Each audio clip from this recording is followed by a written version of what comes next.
Anamwita Dakila. Dakila nani? Huyu hapa ni mamba moja mkubwa kabisa ambaye alikuwa rafiki yake. Anamwita sasa kwa ajili ya kwenda kuwashambulia wale madui walioweza kuvamia kisiwa.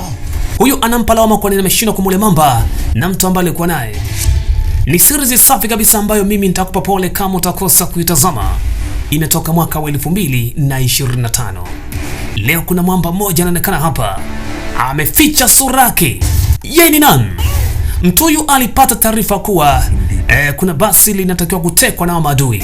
Hivyo alifika haraka sana iwezekanavyo kwa ajili ya kuwatetea wale raia ambao walikuwa ndani ya basi wasitekwe na watu.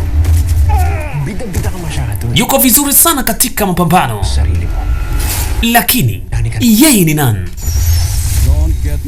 Taarifa zikamfikia kiongozi wao anaitwa Julio ya kuwa mipango yake inafelishwa na bwana mmoja anaitwa Lolong. Hivyo akatoa amri ya kuwa Lolong atafute popote pale alipo na auawe haraka iwezekanavyo. Leo Lolong alikuwa akioa, kikosika kimevamia maeneo haya kumaliza kabisa Lolong. Yuko vizuri sana Lolong katika mapambano. Wakamkamata Alice, alikuwa mkewe. Wakati anaenda kumwokoa Alice, katuma kisu kwa ajili ya kumzuia Lolong. Alice! Rafiki yake ambaye ni Dakila alipata taarifa za kuwa Lolong amepata matatizo. Alice anashambuliwa risasi, maskini ya Mungu, na ili kundi. Anajikongoja taratibu. Shapigwa risasi ya kwanza. Lakini bado waliendelea kumumiza zaidi na zaidi. Mbele ya macho Lolong akiwa na kile kinachoendelea kwa Alice.